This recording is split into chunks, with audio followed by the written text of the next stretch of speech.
Bismillahirrahmanirrahim. Assalamualaikum warahmatullahi wabarakatuh.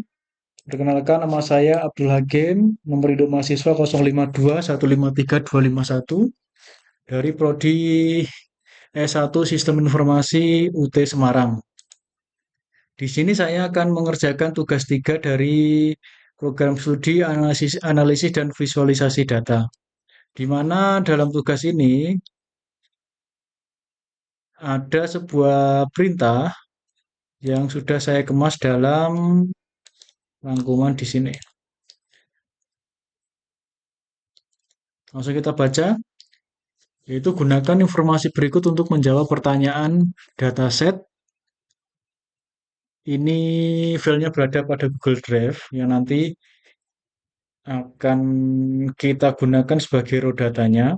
Kemudian buatlah aplikasi visualisasi data dan interaktif menggunakan sini yang memungkinkan pengguna memilih satu variabel yang ingin divisualisasikan dan dua jenis plot yang ingin dilihat, yaitu ada 4: scatter plot interaktif, line plot interaktif, bar plot interaktif, dan tabel data.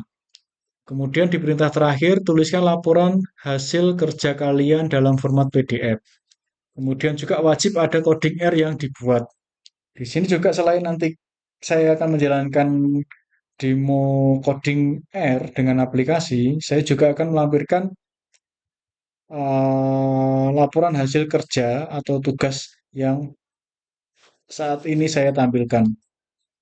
Langsung saja, tugas ini bertujuan untuk mengembangkan keterampilan mahasiswa dalam membangun aplikasi, visualisasi data, dan menggunakan R dan Sini. Aplikasi yang dibangun harus mampu memuat dataset eksternal, menyediakan pilihan variabel untuk visualisasi, menampilkan 4 jenis output, yaitu scatterplot, line plot, bar plot, dan tabel data.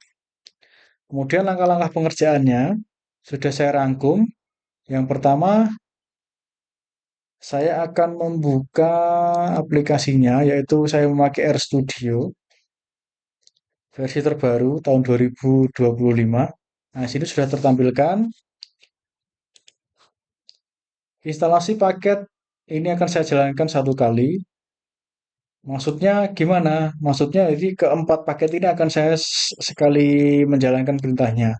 Untuk memastikan aplikasi dapat berjalan, beberapa paket wajib diinstal pada RStudio. Ini sudah saya buat ya. Akan saya copy paste di sini. Nah, langsung kita jalankan. Ini sedang berjalan. Sebagai catatan, ketika teman-teman mendapat koneksi internetnya lambat atau merasa internetnya lambat, itu sebaiknya dijalankan atau instalasinya itu adalah satu persatu seperti ini. Tidak semuanya. Kalau tadi saya kan semuanya ya, langsung ke tempat-tempatnya. Nah, disarankan ini satu persatu install, install, install. Nah, supaya tidak ada file yang terlewat.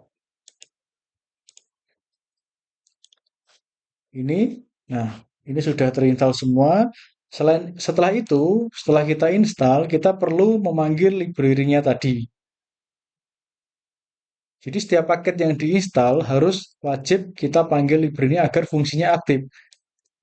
Kalau hanya kita install, tidak kita panggil, ya tidak akan bisa berjalan begitu ya. Nah, ini kita panggil, berhasil, ditandakan nanti dengan saya lihatkan di sebelah kanan. Nah, ini DT sudah ada. Kalau yang ini dipilih sama forecast ini adalah yang kemarin tugas 1 atau tugas 2. Ini sudah,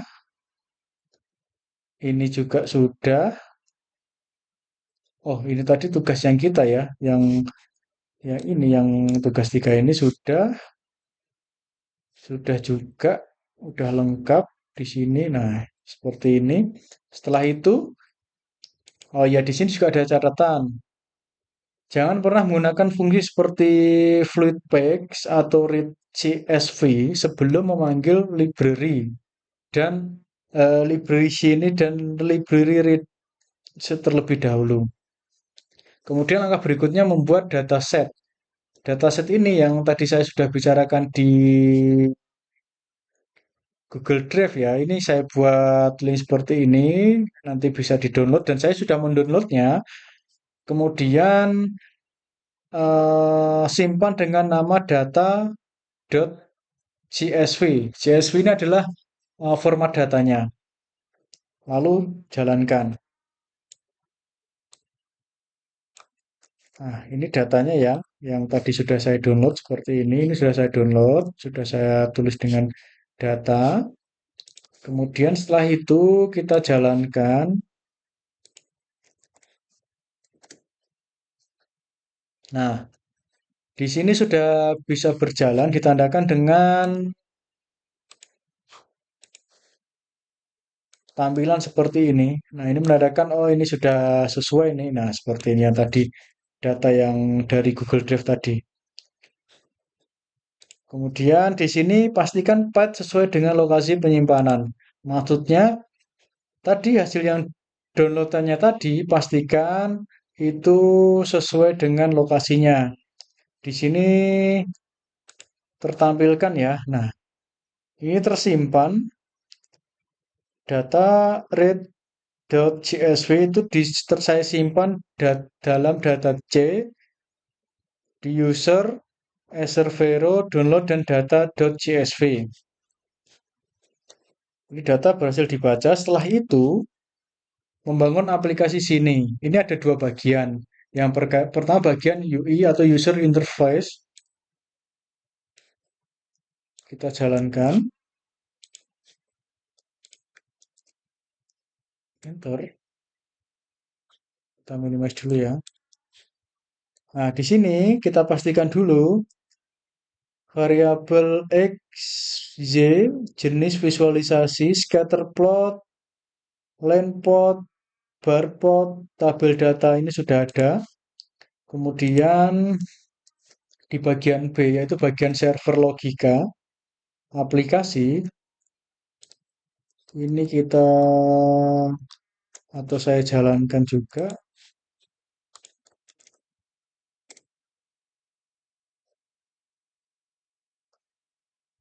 sebentar.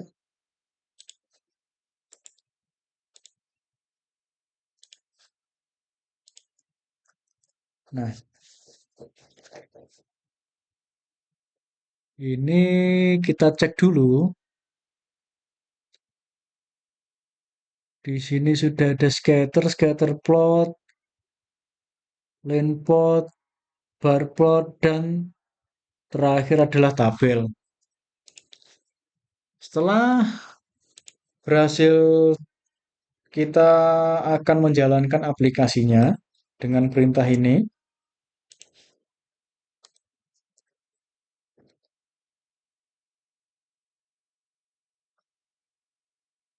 Nah, di sini ada keterangan setelah dijalankan aplikasi akan muncul di browser lokal. Browser lokalnya yaitu adalah di sini. Listening on HTTP 127.0.0.1.24360. Ditandakan dengan tadi ya.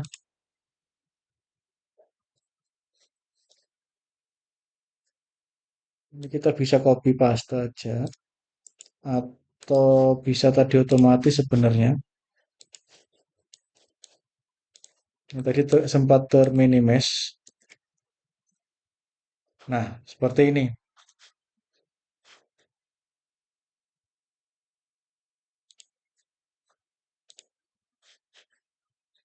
Sebentar saya pastikan masih terrecord ya, masih terrecord. Nah, seperti ini.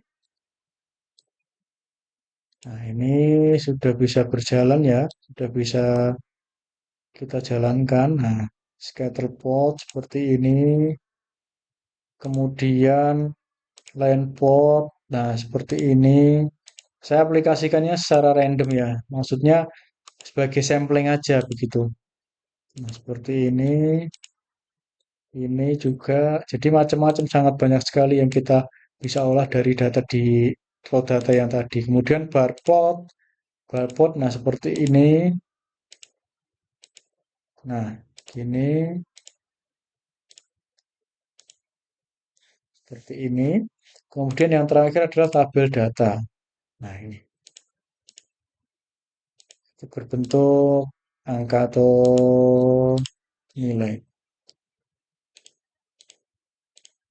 Nah, kemudian apa sih fungsi aplikasinya ini? Nah, fungsinya adalah di sini saya cantumkan ada tiga, yaitu memilih variabel dari drop down, memilih jenis visualisasi, dan melihat hasil bentuk grafik atau tabel interaktif.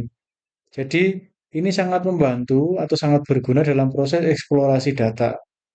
Akhirnya, melalui tugas ini, saya bisa memahami bagaimana menggunakan R dan sini untuk membuat aplikasi visualisasi data yang interaktif. Di proyek ini memperkuat keterampilan teknis dalam membaca dataset, membuat tampilan dinamis, serta menerapkan logika pemrograman reaktif. Aplikasi ini dapat dikembangkan lebih lanjut untuk digunakan dalam konteks analisis data yang lebih kompleks. Jadi demikian yang dapat saya displaykan atau saya sampaikan terkait pengerjaan pada tugas 3 ini. Kurang dan lebihnya saya mohon maaf. Lewat Bila taufiq walhidayah. Assalamualaikum warahmatullahi wabarakatuh. Terima kasih.